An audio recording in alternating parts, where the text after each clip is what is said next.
اس کے فخر کو، اس کی خودی کو، خود نمائی کو ختم کرنے کی غرض سے قرآن میں انسان کی تخلیق کس چیز سے ہوئی اور شروع میں یہ کیا تھا اور کیا سے کیا ہوتے آیا، اس کا قرآن میں ذکر ہے، اور اس ذکر کا مقصد شفا ہے، اور اس کو اعتدال پر رکھنا ہے، بلکہ اس کو عاجزی اور انکساری کا ایک سبق دینا مقصود ہے، تاکہ کوئی بھی مومن موجودہ کسی ترقی کی وجہ سے فخر کی بیماری میں مبتلا نہ ہو جائے اور رب العزت کے ہر احسان و انعام کا دل و جان سے شکر کر لیا کرے۔ تو اس میں بہت سی حکمتیں ہیں، جس قدر بھی دانشمند غور کرے گا، فکر کرے گا، اس قدر اس کو حکمتیں ظاہر ہونے لگیں گی۔ بس ہم سب پر واجب ہے کہ اپنے اس ماضی کو بھولنے جائیں جس میں ہم ہر اعتبار سے حقیر، مفلس، خام اور ناتمام تھے۔ تو یہ مومن کا شیوہ ہے کہ وہ اپنے ماضی کو یاد کرے، بہت سے اعتبارات سے ماضی کو یاد کرے، تخلیق کے اعتبار سے بھی، مالی لحاظ سے بھی، علمی لحاظ سے بھی، عقل و خرد کے اعتبار سے بھی وہ اپنے ماضی کو یاد کرے کہ کیا تھا۔ اور یہ یاد کرنا میں سمجھتا ہوں کہ بہت بڑی عبادت ہے، کہ اپنی کمزوری کو، اپنے پچھلے وقتوں کو یاد کریں، یہ مومن کی بہت عاجزانہ عبادت اور بندگی ہے، تاکہ حسب منشاء قرآن ہم عاجزی، رقت قلبی اور محویت و فنائیت سے فائدہ اٹھا سکیں۔ فنائیت کا بار بار یہاں ذکر ہوتا ہے اس محفل میں، اس کلاس میں، تو فنائیت کئی طرح سے ہے، ایک علمی فنائیت بھی ہے۔ اگر ہم علمی طور پر اور فکری طور پر سوچتے ہیں اور دل و جان سے تسلیم کرتے ہیں کہ ہم کچھ بھی نہیں تھے، اور اس خیال کو اپنے دل میں پختہ کر لیتے ہیں، تو یہ بھی ایک قسم کی فنائیت ہے۔ وہ کی ایک خاص فنائیت یہ ہے کہ ہم عبادت اور بندگی کرتے کرتے روحانیت کے کسی مقام پر جو ہیں ہم فنا ہو جائیں، یہ ٹھیک ہے، لیکن اس کے علاوہ بھی فنائیت ہے، اور فنائیت کے کئی طریقے ہیں، مثلا علمی فنائیت یا نظریاتی فنائیت وغیرہ۔ نمبر 3 نقطہ آتا ہے، یہ مقالہ یا کتابچہ عقل و دانش کی خاص اہمیت کے بارے میں تعریف ہوا ہے، کیونکہ عقل و خرد اور علم و معرفت ایسی بھی مثال یہ ہے کہ اس کے نہ ہونے کی صورت میں کوئی بھی دوسری بہتر سے بہتر چیز اس خلا کو پر نہیں کر سکتی۔ اب ایک بہت خاص نقطہ سامنے ہے، اب مجھے یہ نقطہ بہت زیادہ پسند ہے۔ کیوں؟ اس میں بہت سے اشارے ہیں،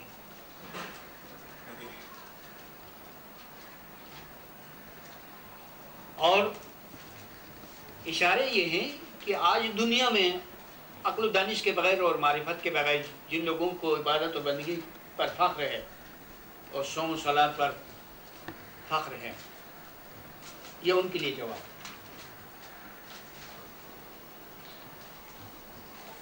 اور اسماعیلی دوسروں سے عبادت میں، بندگی میں البتہ بہت زیادہ آگے نہیں ہے، اگرچہ کر رہے ہیں اور خاص عبادت کر رہے ہیں، لیکن ان کو سب سے بڑا فخر اس سے حاصل ہے کہ ان کا امام ہے، اور جہاں امام ہے وہ عقل ہے، عقل کلی ہے، اور کوئی بھی دانشمند انسان فوری طور پر اپنی عقل کو درجہ کمال تک نہیں پہنچا سکتا ہے، لیکن وہ عقل کو اپنا دوست بنا لیتا ہے، یعنی امام کو۔ تو یہ بہت بڑا کام ہے فوری طور پر۔ پھر امید ہے کہ عقل کے ساتھ دوستی ہونے کی بنا پر رفتہ رفتہ عقل کا کوئی مقام حاصل ہو جائے. یہ بہت بڑی بات، بہت بڑی بات. ایک فارسی کہاوت ہمیں بہت پہلے بچپن کے زمانے میں یاد ہوئی تھی، مرد باش یا در خدمتی مرد باش. بہادر بنو یا کسی بہادر کی خدمت کرو. اول تو خود بہادر بنو. یہ نہیں ہوتا ہے تو کسی بہادر کی خدمت کرو اور اس کے ذریعے سے بہادری کا کام. کیونکہ امام سے دوستی، امام کو تسلیم کرنا، امام کی اطاعت بہت بڑی دانشمندی ہے. اگر یہاں عقل کی تعریف ہو رہی ہے تو یہ بھی ایک عقل ہے کہ آپ عقل سے وابستہ ہو جاتے ہیں اور عقل کے دامن کو مضبوطی سے تھام لیتے ہیں.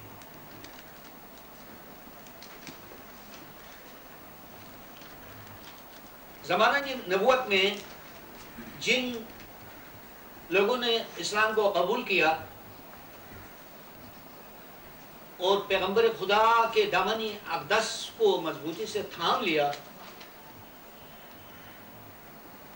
اور اگر یہ کام دل جان سے تھا تو یہ ان کی بہت بڑی دانشمندی تھی.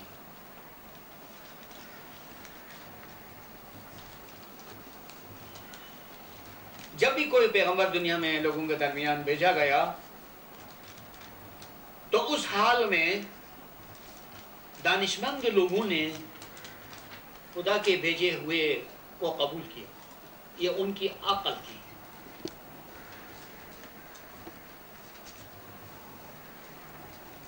اور آج امام کو، امامی اقدس و اطہار کو پیغمبر خدا کا جانشین تسلیم کر لینا، یہ بہت بڑی عقل کی بات ہے.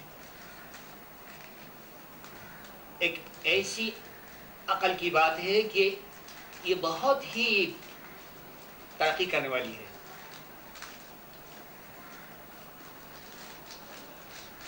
کوئی شخص جسمانی طور پر حقیر ہے، کمزور ہے، مفلس ہے، غریب ہے، لیکن امام کو تسلیم کرتا ہے تو وہ بہت بڑا دانشمند ہے. اب اس کے بعد اور مزید دانشمندی کی باتیں اور ہیں، وہ تو بعد کی چیزیں ہیں. سب سے بنیادی اور سب سے شروع کی عقل اور سب سے شروع کی دور اندیشی یہ ہے کہ کوئی شخص اس ہستی کو قبول کرے جس میں عقل کامل کام کر رہی ہے، اور اس حدیث قدسی کا اطلاق اسی ذات اقدس پر ہوتا ہے کہ جس حدیث میں ارشاد ہوا ہے کہ خدا نے عقل کو پیدا کیا اور اس کو آزمایا، کہا کہ آگے آ، وہ آگے آئی، اور فرمایا کہ پیچھے جا، پیچھے گئی. پھر خدا کو یہ تابعداری اور اطاعت بہت ہی پسند آئی، چاہے یہ چند لمحات میں بات ہوئی ہو اور چاہے یہ ایک پورے دور میں ہوا ہو. بہرحال مختصراً حدیث قدسی میں یہ عقل کے بارے میں ہے. تو خدا نے قسم کھا کر یہ فرمایا کہ اس کی مخلوقات میں عقل سے زیادہ معزز کوئی مخلوق نہیں ہے. لیکن یقین جانیے کہ یہ بات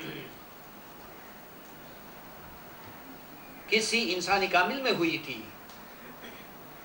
کیونکہ عقل مجرد کا کوئی تصور نہیں. اگر کوئی ایسی عقل جسم کے بغیر ممکن ہوتی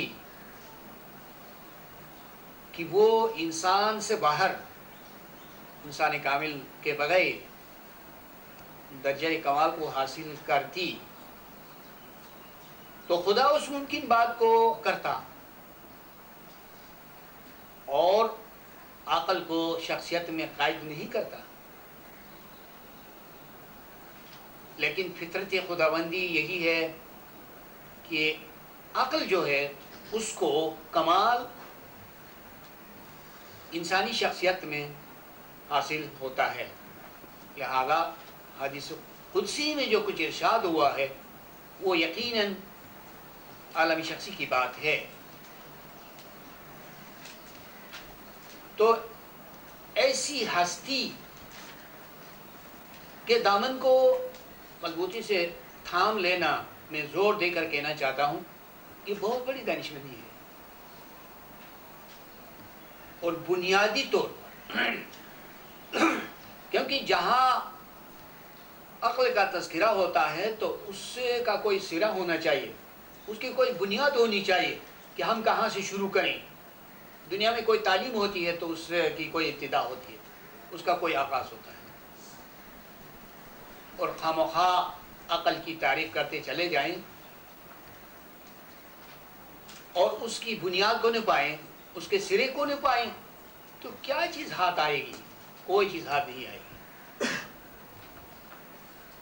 اور سب سے پہلے یہی کہ عقل کی بنیاد یہی سے شروع ہوتی ہے کہ امام کو عقل کامل مان لیا جائے، اور جب ہم امام کو عقل کامل تسلیم کریں گے تو پھر اس کے بتائے ہوئے طریقوں پر عمل شروع ہوگا، اور ایسے امام کا یہ کمال ہوگا، یہ کرامت ہوگی کہ وہ اپنے فرمان برداروں کو عقل کا معجزہ بتائے گا کہ کس طرح اس میں عقل ہے، اور اس کو عقل کی دولت سے مالا مال کرے گا۔ لہذا اگر عقل کی باتوں کا کوئی فائدہ ہے تو وہ آپ ہی کو ہے، کیونکہ آپ کو عقل کا سرچشمہ ملا ہے یعنی امام، لہذا یہ کام آپ ہی کے لیے ہے کہ عقل کی تعریف کریں۔ اور دنیا میں بہت سے لوگ ہیں، اگر وہ لوگ زندگی بھر عقل کی تعریف کرتے چلے جائیں تو اس سے ان کو کیا فائدہ ہوگا؟ بے شک وہ تو قائل ہو جائیں گے، عقل کی تعریف کریں گے، لیکن عقل کے سرچشمے کا ان کو علم نہیں، ان کو پتہ نہیں عقل کی کان کہاں ہے،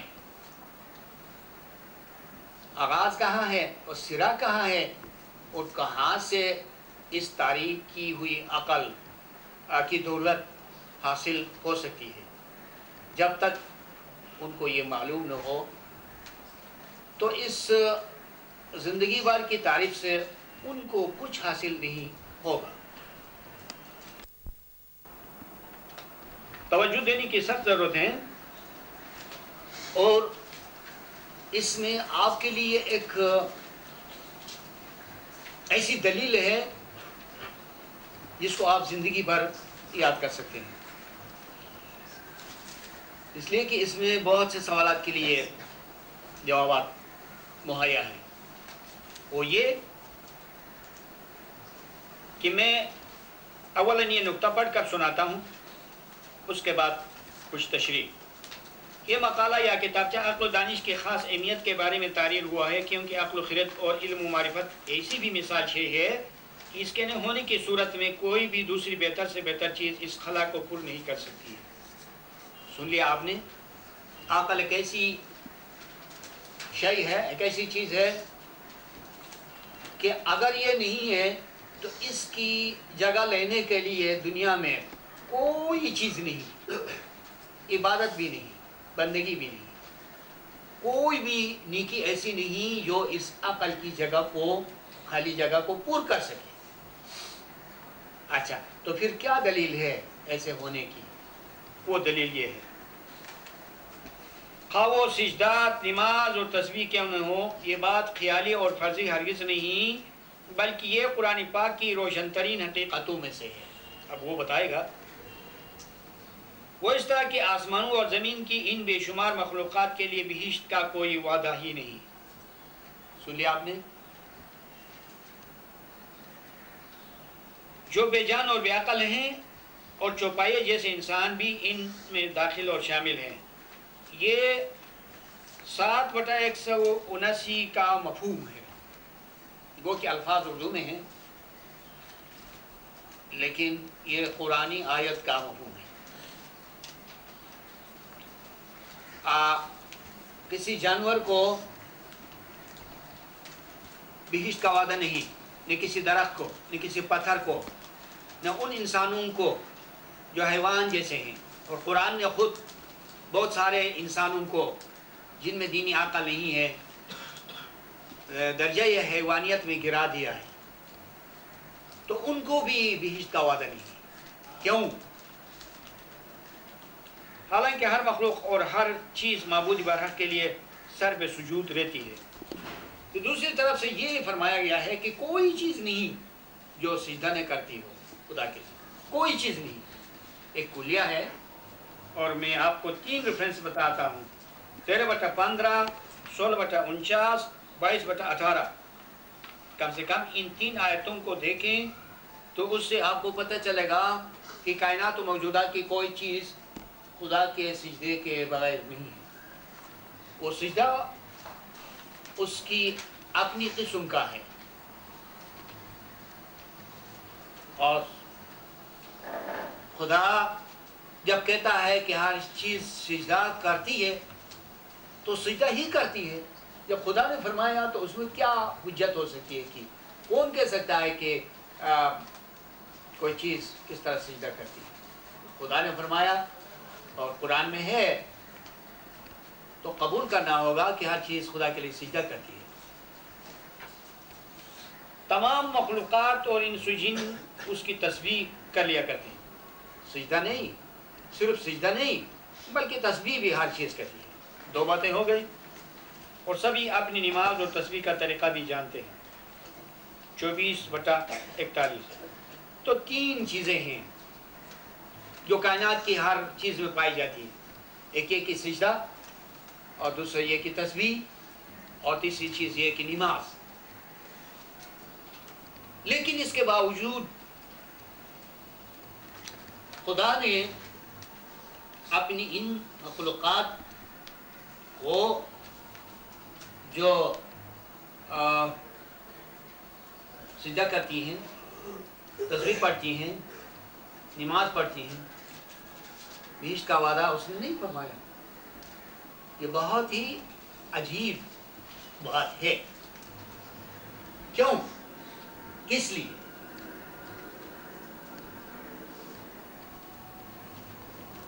اس لیے کہ ان چیزوں میں عقل نہیں. وہ عقل جن سے خدا کی معرفت ہوتی ہے. تو پھر یہ طے پایا گیا کہ معرفت کے بغیر اور عقل کے بغیر کوئی بہشت نہیں ہے. کوئی بہشت نہیں ہے. تو اس نقطے پر میں نے زور دیا ہے اور اسی میں ہم گفتگو کر رہے ہیں، بحث کر رہے ہیں. پھر اس کی کیا وجہ ہے؟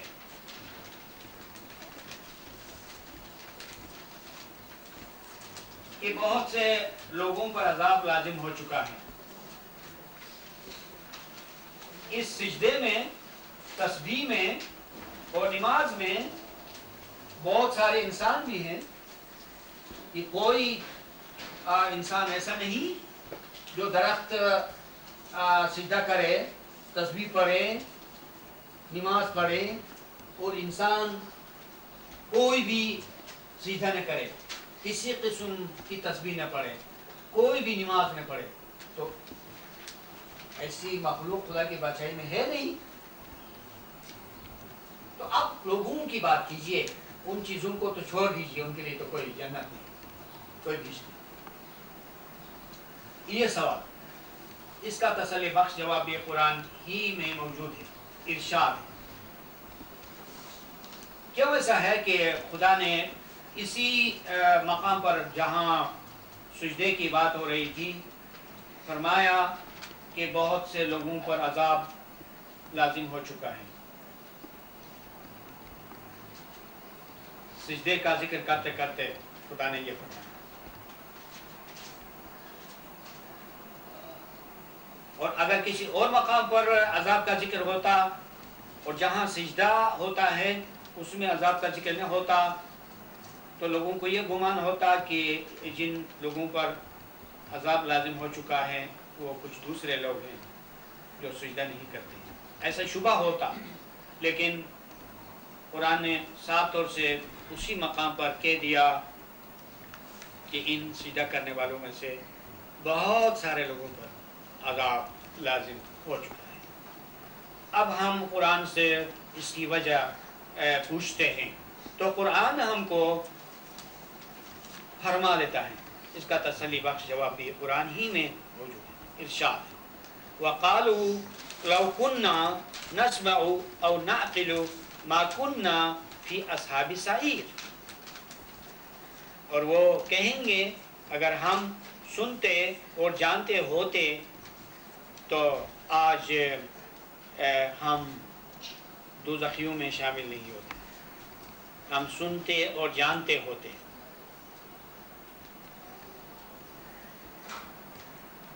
یہ بہت ہی غور طلب بات ہے اور وضاحت کرنے کی بھی ضرورت ہے، اور تو یہ ہم وضاحت کریں گے اور ان تمام آیات کو مجموعی طور پر لیں گے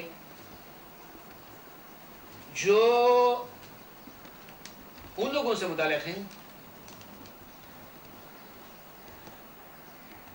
جو دوزخ میں شامل ہو جاتے ہیں، داخل ہو جاتے ہیں۔ دوزخ میں داخل ہونے کے بعد وہ دوزخی کیا کیا کہتے ہیں، اس سلسلے کی آیتوں کا ایک بہت بڑا گروپ ہے۔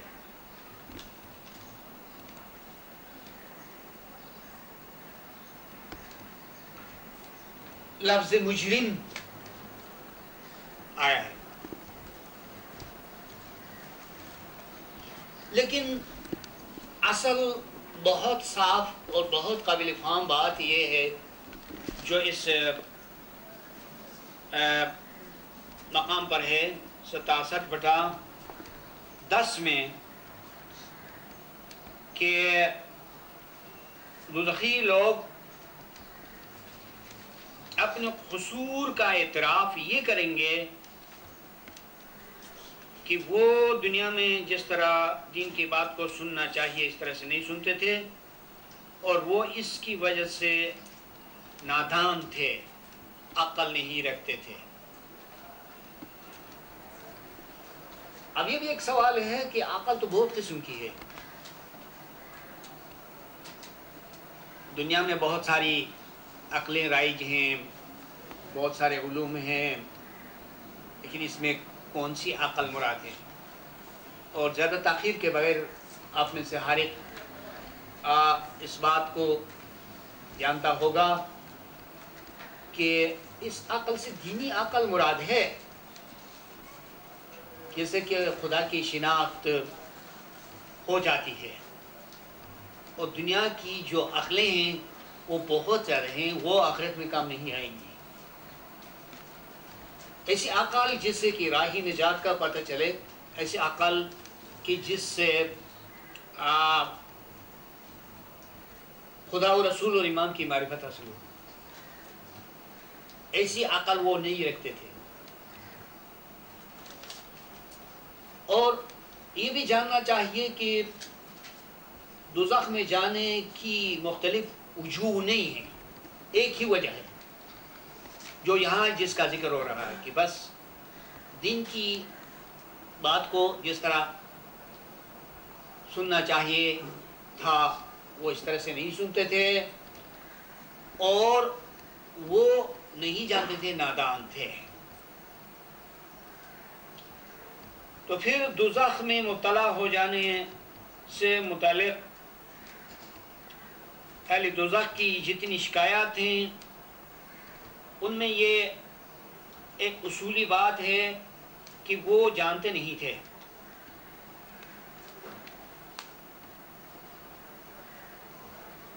اور وہ کہیں گے کہ اگر ہم سنتے یا سمجھتے تب تو آج دوزخیوں میں نہیں ہوتے۔ اس حکم الہی سے صاف ظاہر ہے کہ حقیقی عقل کا نہ ہونا ہی سب سے بڑا عذاب ہے، اور یہی آتشی جہالت و نادانی ہے، یعنی عقلی عذاب۔ نمبر 4، جاننا چاہیے کہ عقل و دانش کا ربانی سانچہ قرآن حکمت ہے، اور دانائی کی کسوٹی بھی یہی ہے، اور یہ بھی ایک مسلمہ حقیقت ہے کہ قرآن حکیم کی تمام تر حکمتیں اس کے باطن میں پوشیدہ ہیں، جیسا کہ حدیث شریف میں ہے، ان للقرآن ظاہرا و بطنا ولبطنہ بطنا الی سبعۃ ابطن او الی 70 بطنا۔ یہ حدیث بہت ہی مستند ہے، یعنی مستند مقام سے لی گئی ہے۔